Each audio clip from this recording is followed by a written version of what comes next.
अस्सलाम वालेकुम व्यूअर्स, मैं हूं शफीक और आप देख रहे हैं मेरा YouTube channel medicine information Urdu. Viewers, आज मैं आपको डायमीन टेबलेट के बारे में इन्फॉर्मेशन दूंगा और इसका मेडिकल नाम है डायमीन हाइड्रानेट BP 50 mg। व्यूअर्स, ये स्टेनले फार्मा की प्रोडक्ट है। डायमीन ये गोलियां मेडिसिन के ग्रुप एंटी एमेटिक्स से तल्लक़ रखती हैं, यानी एंटी एमेटिक्स क्लास से तल्लक़ रखती हैं।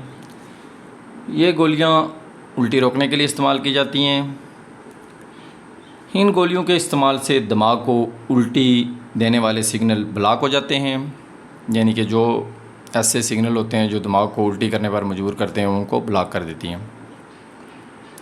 मज़ीद यूजेज अगर देखे जाएँ तो डायमीन या डायमीन हाइड्रानेट टेबलेट क्या मतली, चक्कर आना, ऐसी कैफियत में इस्तेमाल की जा सकती है। जब आपको क्या मतली करने का दिल कर रहा हो, चक्कर आ रहे हो आपको, केमोथेरेपी के दौरान जब आपको बहुत ज़्यादा उल्टी आती है तब भी आप इस्तेमाल कर सकते हैं।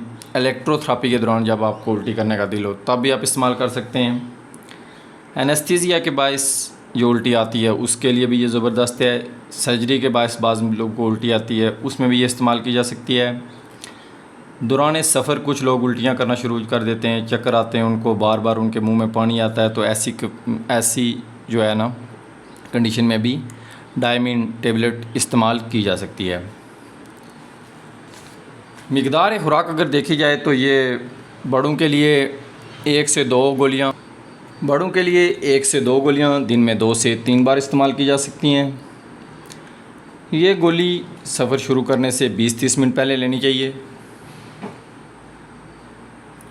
इसके अलावा अगर आप इसके साइड इफ़ेक्ट देखे जाएँ तो उसमें सर दर्द हो सकता है, गनुदगी हो सकती है, धुंधलापन नज़र आ सकता है।